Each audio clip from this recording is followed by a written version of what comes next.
Hey guys, welcome back to my channel. So today we're going to be doing the second half of the wrap up that I didn't actually get to when I was doing like my makeup and stuff. And I swear I need to get better at doing wrap ups more frequently because I am just getting too many books and I feel like I can't fit them all into one video. Maybe I could just not talk about them for as long, but I just feel like there's so much I want to say about every book and it's like I just keep, like, the books keep piling up and I just need to do these more often. So let's go ahead and just jump right into this video. This doesn't need a long intro, but these are all books that I have read recently and yeah, it's just the part two, basically, of the last wrap up that I did. So the first book that I read was A Very Large Expansive Sea. This was in my, April TBR, I think. And Tahira Mafi wrote the Shatter Me series, which I really liked. The Shatter Me series is a really unique fantasy series that is like quick, to the point, very like young adult, but there's something really addicting about it. And one thing that I've noticed about Tahira Mafi's writing is that she writes in a way that keeps you really interested. Like there's something that I like about Tahira Mafi's writing style and I just can't really put my finger on it, but she does keep me invested in her stories. So this book is about a girl who is in high school, and this takes place right after 9/11 happens, and the girl in this story is Muslim, and so she wears a hijab and she is made fun of a lot and people judge her a lot and obviously are very racist towards her. This deals a lot with like racial stereotypes and things like that. And what's interesting about this book is I think that she wrote this kind of about her own life because I know Tahira Mafi is a breakdancer and the girl in this book is also a breakdancer. And I know Tahira Mafi really liked fashion and still likes fashion. This main character likes fashion. Tahira Mafi wears the hijab, she covers her hair, and I know, obviously this character does. And I think Tahira Mafi's my age. So, the person in this book is my age because I was like her age when 9/11 happened. And I know Tahira Mafi is that age. So I think that this is kind of just like her story, sort of, or like based on her life or her story. And this book was so interesting because I know as somebody that lived through that time in high school, it was a different time. It was a completely different time than it is now. And the way that I could imagine her life was like then was probably really difficult and really confusing. And I can imagine that a lot of racial stereotyping was happening at that time. And going through that as a teenager would be so hard. So I gave this book 3 stars, and it's not because this book wasn't good and important and really well done. I think it just felt a little bit, it has like this really interesting romance in it, and I think it was the romance that was bothering me. The main character in this story is really standoffish. She is one of those characters that like is kind of awkward and very just like closed off. And because she is so closed off as a character, she was really closed off to the love interest in this book, and she wasn't very nice to him for like a majority of this book. She wouldn't open up to him. She would say like one-word answers to any question that he had. He would like, come up to her and say hi to her, and she would just like run off and stuff. And I hate that in books because it's like, it doesn't make sense to me why this boy was so obsessed with her and liked her so much, but she gave him no reason to like her because she wasn't very nice to him and she was just treated him very weird. And I think it was that was kind of like, I'm not sure if I believe this romance really. And I think because she was so closed off to the main love interest, she felt closed off to the reader. And I think as the reader, it was really, really hard to understand why she was acting the way that she was acting and why she was doing this. And it felt more frustrating, I think, than anything. So that was the only thing I didn't like about this book. But you have to understand that I don't tend to like those types of characters anyways. Like I was not a fan of Nesta, but I do think that a lot of people could relate a lot to this character and kind of how she kind of closes herself off to the world and things like that. So I think it kind of just depends on what kind of person you are and what kind of characters you like. So it was good, but there was just aspects of it that just kind of frustrated me through the whole entire thing, if that makes sense. So the next 2 books I'm going to review together because they go together. So as you guys know, I picked Frost for a TBR, and this is by C.N. Crawford, and I read this the month that I picked it, but when I finished reading this book, I actually wanted to jump right into Ambrosia, which is the second book. This is like a duology. And so I just jumped right into the second one, and I had so much fun with these. And I talked a little bit about C.N. Crawford because I picked another book of hers for my recent TBR, and I already read it. And the thing I love about C.N. Crawford, okay, these books are for a very specific type of reader, and I am that type of reader. And I love, romantasy books. I love romantasy, But sometimes when I'm reading romantasy specifically, like I don't need the world building and all of that stuff. Like I don't need these massive, like, you know, 600-page books to get what I am wanting when I read a romantasy, if that makes sense. And so if you like contemporary romance but you love the high stakes of fantasy, these are for you because they feel like you're reading a contemporary romance. They just take place with like magic and death and dying and killing and all like the high stakes, which makes the romance feel so much more like intense, I feel like. And that's why I really, really like these. They just feel like you're reading a contemporary while getting everything that you love about like the fantasy elements. You know? So these aren't like life-changing books, I would say. Like the writing isn't super top tier or anything like that. So, you know, when you go into these, you have to know that that's not what you're reading these for. You're not reading these because you're trying to read like the greatest books of all time. You're trying to have fun. And I like books that are just fun sometimes, and that's what you're getting with Stan Crawford. So the thing about these, so I gave Frost 3 stars and I gave Ambrosia 4 stars. So the only thing I didn't like about these books, so okay, these books, first of all, are about the Fae King, and he has to marry a wife because wife, as soon as she becomes queen, she feeds the Fae world, like with her powers, right? So her powers, when she sits on her throne, goes into the Fae world and like helps, you know, manage the nature. Well, this guy, this Fae King, doesn't want to marry because he has a problem, and I don't want to tell you what the problem is, but he doesn't want to marry, he doesn't want to fall in love, like he can't fall in love. So he has not married anybody yet, and it's really making the Fae world suffer. And because the Fae world is suffering, they have had to ask the human world for help. And so the humans have really, really helped the Fae world, kind of like, they're giving them food, and they're giving them all these resources because the Fae world, like, you know, they can't grow anything, all of that kind of stuff. It's like freezing cold. So they're indebted to the human world. And the Fae King is like, I need to get a wife. He's like, I need to marry somebody that I can't fall in love with because I can't fall in love.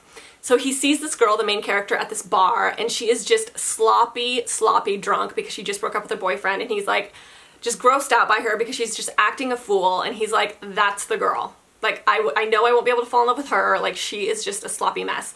So he ends up saying, I want you to be in this competition because I have to have like this big competition to like, you know, marry. And you are going to be in this competition against all of these like high fairy girls in the fairy world. And I'm going to kind of like make it so you win.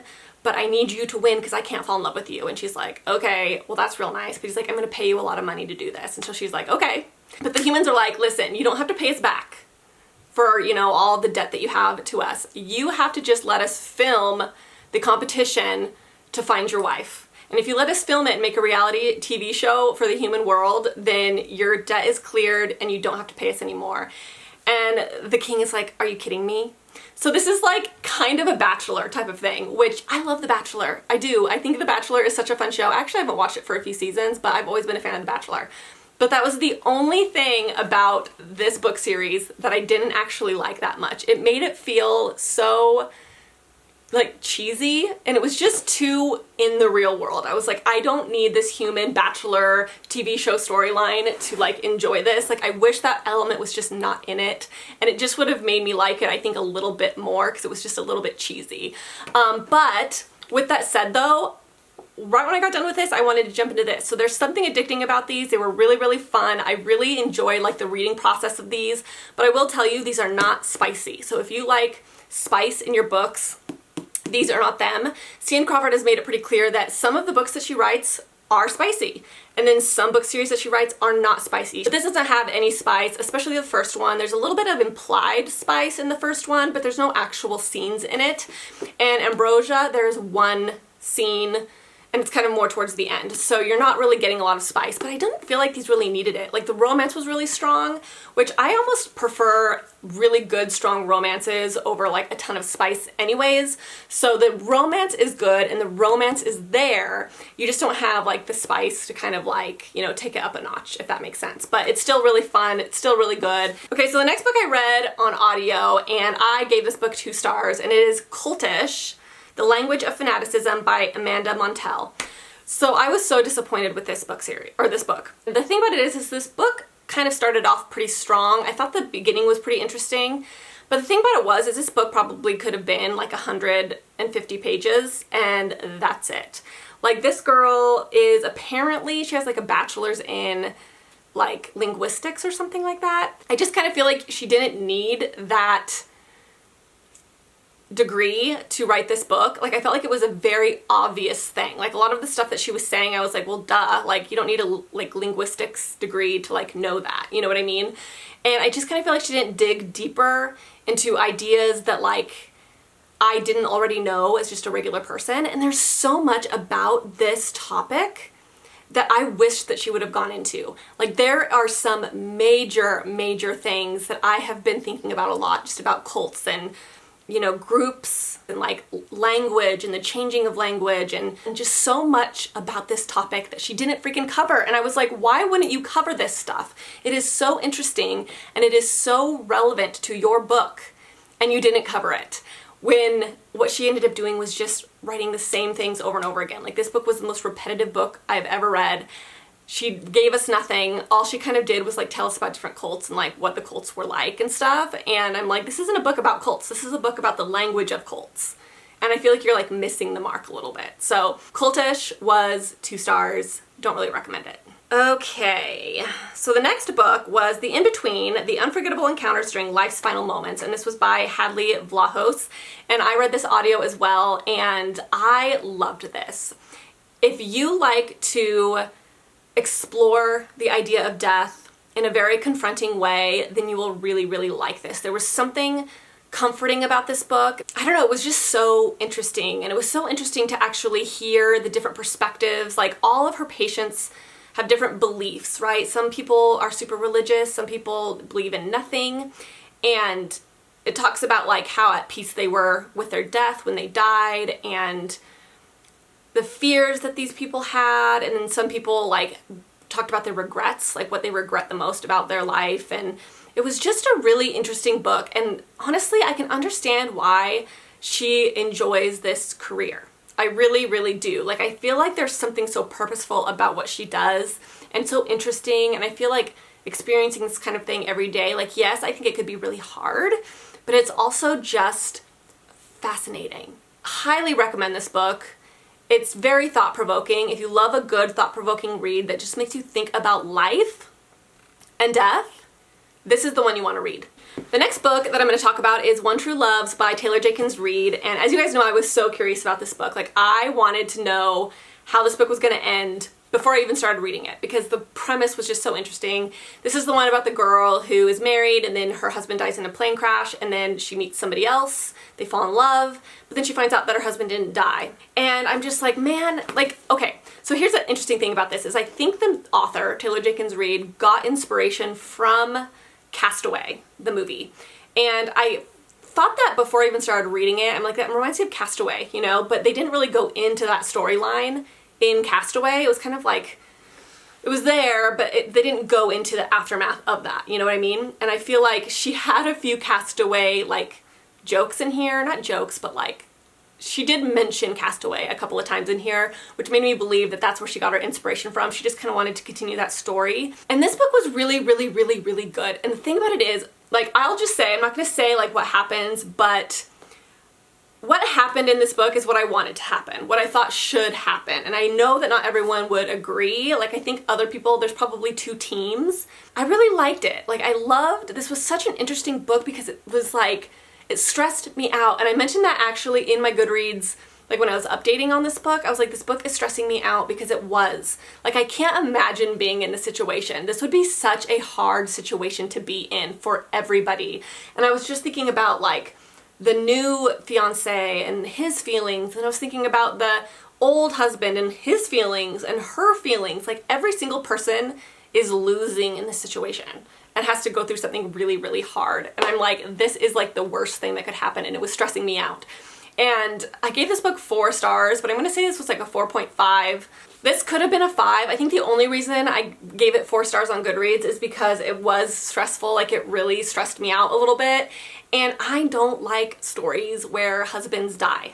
Like, it's something that I've learned, like, I can read them, but it's something that I do think affects me in real life. Like, you know when you're reading a book and it's kind of affecting your mental state in real life? And I started to notice that I was thinking a lot about Travis dying and like what would happen to me if Travis died, and I started just thinking a lot about Travis dying. And I remember reading another book with a husband that dies in it, and the same thing happened. I started having dreams about it, and it's just something that affects me a lot. And I think that this book stressed me out just a little bit too much, and I think that's why I took away a star. But this could have easily been 5. Like, I could see why people give this 5 stars, but yeah, it's a lot. So if you feel like you kind of struggle with that topic, just know that it made me kind of stressed, you know? So yeah. So the next book that I read was Fish in a Tree by Linda Mullally Hunt. So this is the book about a girl who is in middle school. She's severely dyslexic, and it's kind of like her story about how she comes to terms with her dyslexia and how she kind of gets diagnosed, because in the majority of this book she doesn't even know she has it. She just thinks that she's really like stupid, and a lot of her, you know, peers make fun of her, and it's just a really, really painful read. But then she kind of like starts to like get to know her new teacher, and he helps her become okay with her diagnosis and what she's dealing with, and it's a really beautiful story. But I gave this book 4 stars. I was hoping to give this 5 because everyone who reads this gives it 5. And I kind of, like, there's a part of me that doesn't want Elena to read this, because the beginning, the way that she was treated and the way that she talked about herself and the way that her peers talked about her in the beginning of this book, and it was for quite a while, just like hurt my heart. And I'm not even the one with dyslexia, and I'm like, man, if I was dyslexic and I was reading this, I'd be like hurt by it. Like the way that she's just kept saying that she was stupid, and her peers kept telling her she was stupid and making fun of her like constantly. And I'm like, okay, because it went so long of her getting teased and stuff, like it was just hard to read sometimes. And I know they do that on purpose, and it was great to see the overall growth that she went through, but it was just so much negativity at the beginning that it was like just kind of hard to read. And I don't like it when people call people with dyslexia stupid all the time, because it's not true, and it really irks me, and this had a lot of it. And plus, like, the characters were really extreme. Like the bully in this book was so like extreme. It was a little much, especially because a lot of readers are going to read this will probably have dyslexia, and I think it's kind of hurtful. You know what I mean? Paradeus. So this is by Fernanda Melchor. So this is a book that I actually saw, I think on TikTok or something, but it was like somebody's list of favorite books that they've ever read and books that they just wish they could read for the first time. And this was like one of their all-time favorite books. And I was like, interesting. And it made me really, really interested to read this. And I had heard about it before, and I was kind of interested in it, but when they said it was like one of their favorite books of all time, I was like, okay, I need to read this. So I listened to the audiobook, and I gave this book 2 stars. This book was so vulgar, and it was so like over the top with like language and like weird sexual content and ideas. It was very, what's the word? Like distasteful, and I don't know, there was just something about it that grossed me out in like a just gross, vulgar, distasteful type of way. Like the way that these boys talked about women, and like, I don't know, it was just gross. It was gross. And the thing about this book is it's about these 2 young boys, and one of the boys is just like, and plus this is just like the way that they talk about each other like made me uncomfortable. I'm like, this is so, like, this writer did not, like, she just let loose. Like, this felt like the author was like angry. Like she was writing this book from an angry place. Like you could tell the author, like it was like she was like, that's how the author felt like she was writing this book, because so much of it was just like anger fueled. But there's these 2 boys, and one of them has a huge crush on his neighbor lady, and it's kind of them getting like drunk all the time, and like how like one of the kids is going to get with this neighbor lady who has a husband and kids, and he's like planning on how he's going to get with her, and like it's just, it was not good. Do not recommend it. I don't know what, I mean, this is definitely one of those like books where it's like, what's the word I'm looking for? Shock porn, or like shock baiting, where they want to like get you over and over with like how intense and vulgar this book is over and over. It almost feels like unnecessary, if that makes sense. And I just didn't like that writing style, and it just, I don't know. Don't get me wrong, like the ending definitely kind of kept me thinking. Like I did continue to kind of think about it, but that didn't necessarily mean that I enjoyed it. I don't like it. So I'm surprised that this was on someone's like top books ever, but you know, to each their own, I don't know. Okay, so the next book is It's Lonely at the Center of the Earth. This is a graphic novel that I read on Hoopla, and this book was really interesting. So this is a book about a girl, so Zoe Thorogood, that's the author of this book and the artist of it. She was in a really, really, really dark place, and she couldn't find her way out of this dark place. And she's like, the only way that I'm gonna get out of this dark place is if I write a book about getting out of this dark place. Maybe if I have something to focus my attention on, it's gonna pull me out. So I'm just gonna write this book about writing this book about getting out of this dark place. And that's what the book is about, is her just trying to focus on getting out of this dark place by writing this book. So it's very almost like meta. Like she's talking to the reader a lot in this book, and she's kind of talking about writing the book in which you're reading, and she breaks the fourth wall a lot in this, which I really liked. It was really funny. This was a really interesting read. It was a really interesting way, and even in the middle of this book, she's like, I don't even know if this book is like worth even writing anymore. Like, why am I writing this? And it's just like very much the process of writing this really random book. I don't know, it's so hard to explain, but it was good at the same time. It feels very real. It feels very like relatable. Like, I think all of us have like these weird thoughts, and we're always second guessing ourselves, and we're always just like, what am I freaking doing?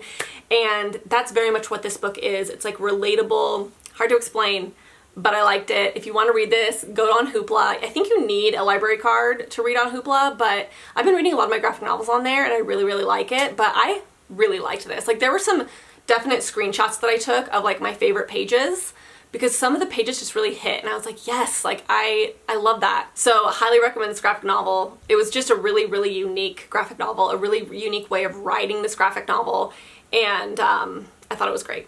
Okay, so the next book was Just for the Summer by Abby Jimenez. So I did get to this book. I actually didn't think I was gonna get to this book last month, but I did. This was not my favorite Abby Jimenez, which I know that's an unpopular opinion, because I know so many people absolutely love this book, which I understand why a lot of people like this book. I really, really do. I just don't know if, like, it was just me. You know what I mean? Like, sometimes you don't like a book that everyone else likes. And it's not that I didn't like it. I still give this book 4 stars, but I'm gonna say it's probably a little bit lower. I probably could have given this book like a 3.75. But I think I just bumped it up to a 4 on Goodreads, you know what I mean? So there was some things that I definitely didn't like about this book, but there was a ton of things that I did like about this book too. So it was a really hard book to rate. I think the thing that I didn't like the most, there was a couple of things, was one, it was kind of boring, especially the first half. Like, I was bored in some of this, like them getting to know each other. So if you guys didn't know, this book is about 2 people, a guy and a girl. They both have the same curse, where every single time they date somebody, that person, they break up, and then that person will go and find their true love. And they feel like they both have this curse, and they want to break this curse, so they decide that they're going to date each other. That way, when they break up, they'll go find, you know, their soulmate or whatever. The beginning of this book, where they're like getting to know each other and they're like dating each other and stuff, I don't know what it was, but I was not interested. And the main character, like the main love interest, was really sweet. Like, he is definitely like top tier type of guy. Like, he is great, but I was not interested. For some reason, I was having a really hard time picking up this book. Like, every single time I was thinking about reading it or picking it up, I was just kind of like, eh. And then I'd put it down really fast. Like, I just felt like I wasn't like really engaged in the reading process for like the first, I would say, 2/3. And then I would say the last third of this book was really good. It got really interesting. Lots of different things were happening, and I really, really liked the last third. But this book is over 400 pages, and I feel like the first 2/3, it was long. And I just wasn't that interested for whatever reason. Which always is annoying, because like, I liked the characters, and I'm like, why am I not invested in this couple? I don't know, and it's just frustrating sometimes. The other thing that I didn't find that I liked, and this is actually something that I've just recently discovered, and it was after I read this book, what I don't like sometimes in romance novels, and it's third act breakups that are emotionally driven. So third act breakups happen in most every romance book, and I don't mind third act breakups or third act like conflicts, because I think they're often needed. That's why they're always used. But what I don't like is when they're emotionally driven. So I much prefer third act breakups or conflicts that are very practical, very real, like in the real world. Like, we both live in 2 different areas, we can't leave our jobs, like, what are we gonna do? And you're like, yeah, what are you gonna do? Like, it feels very real. like practical, like there is an actual thing keeping them apart, right? But when it's like the main character is just having like emotional issues, or like the main character is having an inner conflict, I just don't like it, because I think what it does is it takes away from the love between the characters, and it makes me frustrated and irritated, because I want the characters to love each other so much, but they can't be together because of something practical. When it's something where like the main character is having like an inner conflict, for one, unless you've experienced the exact same inner conflict that the main character is experiencing, it's hard to understand. Like, it's hard to put yourself in there and have like full empathy, because you just don't understand. And I think that that's what makes it irritating, because you're like, you really like him obviously, so just like try, you know what I mean? You feel really annoyed at the fact that she won't even try. Like, it takes away from that love that they share together, and it like cheapens it, sort of. And I felt like that was happening in this book. Like, her love for him was being cheapened by her own inner conflict, and it was irritating me. And like, yes, that's realistic. I'm not saying that's not realistic. 100% people have emotional breakups all the time, but that doesn't mean that I want to read about it, because when I read about it, I get irritated by it. That was the only thing that kind of irritated me, but don't get me wrong, it was still really good. I actually really liked the epilogue of this. I really liked, obviously the end, and I'm not going to explain why I liked it, but if you guys know my channel at all, you know why I liked the end. And that's all I'm going to say about that, but yeah. I gave it 4 stars. It's probably more of like a 3.75. Again, it's just a my taste thing. Like, it's not because it's a bad book. Like, I understand why people like this. And I think if you experience some of the like inner turmoil that the main character has experienced, then I think that you will really, really, really like this. Or if you can relate to her in some sort of way. It just wasn't really my favorite. Again, I was also a little bit bored through like the first like 2/3 of it. So yeah. Okay, so the last book is Court of Shadows, and this was on my TBR for June, but I already read it, so I thought I would just talk about it since I already read it. This is another C.N. Crawford, and this is exactly like Frost and Nectar. Or I guess the second book is Frost and Ambrosia, but this series is called Frost and Nectar. It feels very similar to that as far as my review goes. These are not supposed to be like amazingly written books, okay? Like, they're just not. I wouldn't say that that's C.N. Crawford's strength. What C.N. Crawford is good at is giving you what you want. Plot. You know, keeping you invested. So this is about a girl who was a gladiator. She was taken and held captive by like the head of the gladiator arena, and he trains her, and he just makes all of his, you know, gladiators fight each other, and he makes money doing it. And she was known as the Amazon something Amazon, I don't remember, but she was really, really a good fighter, and she survived the entire time she was held captive by this man. And she ended up escaping with her friend, who was kind of like her servant girl.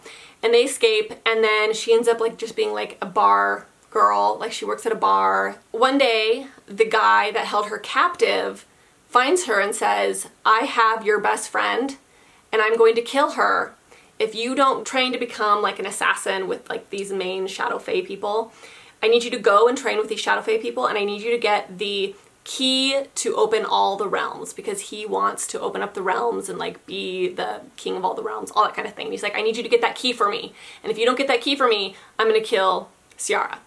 So she decides that she's gonna go and train to be an assassin strictly to get this key. She doesn't want to actually be an assassin, but she's gonna do it just to get the key so she can escape and then go save her friend. Well, she gets there and she's getting trained by Rodden, is I think his name, and he's like the top assassin, and he's training her, and that's kind of like the storyline. And it's really fun. Like, this gives you a lot of like that romance, that like slow burn, enemies to lovers, hate to love type of thing. There's no spice in this one. There's definitely implied spice, but there is going to be spice in this one, and the reason I know that there will be is because the main love interest is an incubus, which I feel like if that is like a main character trait for like the main love interest, there has to be romance. Like, why would you put an incubus in your book if they're not gonna have like spicy scenes, you know? Like, what's the point of that? But because he is that, it makes it so there's a lot of like sexual tension throughout the entire book, and there's a lot of like implied like sexual energy and things like that, because he has that energy kind of all the time because he's an incubus, so he just kind of has that flowing through him, and so there's this always this sexual tension, and I think she's just building it up for more of that in future books. So know that this one doesn't have a ton of it, but I think the future books will, so if you're like into that, I think that this is gonna have it. But this was fun. Again, I gave this 4 stars. Again, not life-changing, but if you want something fast, quick, and really, really, really like, quick. Like the plot moves really, really quick. There's not a lot of world building in these books. It's just to the point and they're entertaining, then I would definitely read these, but don't sit here and be like, oh my gosh, like this is so corny. Well, obviously, like that's what you're getting with this. Like this is the original cover. I mean, obviously they're not like life-changing books, but I really liked it. I gave it 4 stars. If you're into this kind of thing, highly recommend it. I'm like a C.M. Crawford fan, like through and through now. Like I just love that type of romantasy. So that is it, you guys. That is it for my wrap up. But hopefully you guys learned some things about these books. Maybe you'll want to read them now, maybe you won't. Let me know if there's any books in this video that you are excited to read now that I talked about them. Also, let me know if you felt differently about any of these books or if you felt the same about any of these books. I'm really, really curious because I think I had some unpopular opinions with some of these books, especially the Abby Jimenez one.